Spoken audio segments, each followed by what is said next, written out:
কোন এক শুক্রবারে বিশাল ভূমিকম্পের মধ্য দিয়ে কিয়ামতের দিন সূচনা হবে, কথাটি কতটুকু সত্য?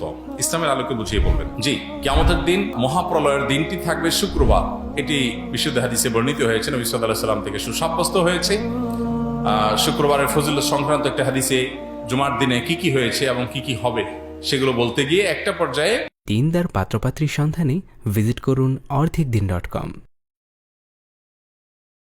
এদিনেই কিয়ামত প্রতিষ্ঠিত হবে বা মহাপ্রলয় হবে, যখন সৃষ্টি জগতের সব কিছুকে আল্লাহ তাআলা ধ্বংস করবেন, আবার পুনরায় মানুষকে, প্রাণী জগৎকে আবার সৃষ্টি করে সবার হিসাব নিকাশের মুখোমুখি করবেন, হাসর কায়েম হবে। তো এই যে মহাপ্রলয়ের মধ্য দিয়ে যে মহাধ্বংসযজ্ঞ হবে, মহানিনাদ হবে, বিকট আওয়াজের মধ্য দিয়ে গোটা সৃষ্টি জগৎকে আল্লাহ তাআলা শেষ করে দিবেন, সেই দিনটি জুমাবার হবে। এটি বিশুদ্ধ হাদিসের আলোকে প্রমাণিত।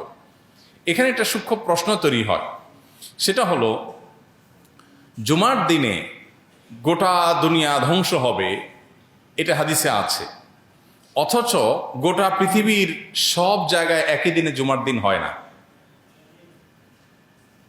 বাংলাদেশে আমরা যখন আজকে ধরুন জুমার দিন, শুক্রবার দিন, এখন আমরা জুমার দিনে জুমা আদায় করছি, জুমার দিনে আমল করছি, ঠিক এই সময় পৃথিবীর অনেক দেশে গভীর রাত, ঘুম বা অন্য কোনো দিন, বৃহস্পতিবার। তাহলে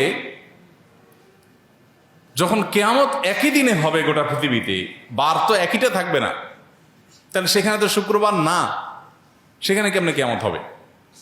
এটার উত্তর হলো, আজকে পৃথিবীর যে ব্যবস্থাপনা আমরা দেখতে পাচ্ছি, মহাপ্রলয়ের দিন পৃথিবীর এই ব্যবস্থাপনা থাকবে না। আমরা আজকের পৃথিবীর সাথে তুলনা করে সেদিনকে আমরা বিচার করছি যে সেদিন তো কোথাও জুমার দিন, কোথাও বৃহস্পতিবার দিন হবে, কোথাও দিন হবে, কোথাও রাত হবে। এ দিন এবং রাত এবং বারের এই পরিবর্তন আল্লাহর যে সমস্ত সৃষ্টির কারণে হয়ে থাকে, যে সিস্টেমের কারণে হয়ে থাকে, কিয়ামতের মুহূর্তে ওই সিস্টেম পুরাটাই মুখ থুবড়ে পড়বে, ভেঙে পড়বে, এগুলোর কোনোটাই কাজ করবে না। যে সূর্যের অবস্থান পরিবর্তনের কারণে দিন এবং রাতের পরিবর্তন হয়, এই সূর্যই আলোহীন হয়ে যাবে। হাদিসে আসছে, নবী সাল্লাল্লাহু আলাইহি ওয়াসাল্লাম বলেছেন, যেই সকাল থেকে মহাপ্রলয়ের শুরু হবে তার আগের রাত হবে দীর্ঘ। এই যে দীর্ঘ রাত হবে, তখন তো গোটা পৃথিবী একাকার হয়ে যাবে। এবং আল্লাহ তাআলা কোরআনে কারিমে বলেছেন সূরা শামসের মধ্যে যে ইদা শামসু কুব্বিরাত ওয়া ইদা নুজুমু কাদারাত। এই সূরা শুধু অনুবাদ পড়লে আপনার কাছে পরিষ্কার হয়ে যাবে বিষয়টা। আল্লাহ বলেছেন সেদিন সূর্য কি হবে? আলোহীন হয়ে যাবে। সূর্যের আলোর কারণে তো দিন হয়। সূর্যের আলোই যখন থাকবে না, তারকারাজি যখন খসে পড়বে, চাঁদ, সূর্য এবং গোটা সৃষ্টি জগৎ, মহাকাশ এবং আপনার নবমণ্ডল, ভূমণ্ডল সব যখন শেষ হয়ে যাবে এবং এগুলোর প্রিপারেশন যখন শুরু হবে, আগের রাতটা হবে দীর্ঘ, মানুষ অপেক্ষা করবে সকালের, কিন্তু ভোর আর হবে না। এরপরে পশ্চিম দিকে সূর্য উঠবে, তারপরে ধাপে ধাপে সিংহা ফুৎকার দেয়া হবে, মহাপ্রলয় শুরু হবে। তাহলে বোঝা গেল মহাপ্রলয়ের সেই সময়, সেই মুহূর্ত, সেটা আজকের পৃথিবীর যে সিস্টেম আছে এইটা হুবহু তখন থাকবে না, বরং তখনকার পৃথিবীতে আজকের সিস্টেম, যেটার উপরে দিন রাত নিরূপণ হয়, গোটা পৃথিবী যেভাবে আপনার এক এক অঞ্চল, এক একটা সময় আপনার আমরা পাই, এই পুরো সিস্টেমটাই তখন মুখ থুবড়ে পড়বে। অতএব এটার সঙ্গে মহাপ্রলয়ের সেই সময়কে তুলনা করা যাবে না। আর সবচেয়ে বড় বিষয় হলো, যখন কোনো হাদিস বিশুদ্ধভাবে প্রমাণিত হয়, তখন সেই হাদিস যদি আমাদের কোনো কারণে বুঝে নাও আসে, তো আল্লাহ তাআলা ভালো জানেন কিভাবে এটা হবে, কিন্তু হবে এটুকু নিশ্চিত।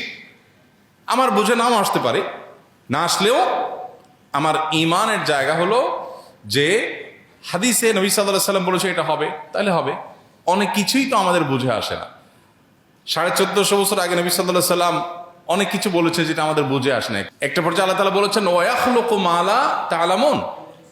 আর এই যে গাদা, খচ্চর, যেগুলো তোমরা বাহন হিসাবে এগুলোকে গ্রহণ করছো, এগুলো দিয়ে তোমরা চলাফেরা করছো। দেখুন তখনকার পৃথিবীতে গাদা, খচ্চর, ওঁট, ঘোড়া, এই তো, এছাড়া তো আর বাহন ছিল না। এগুলো দিয়ে মানুষ চলতো, নৌকা দিয়ে মানুষ চলতো।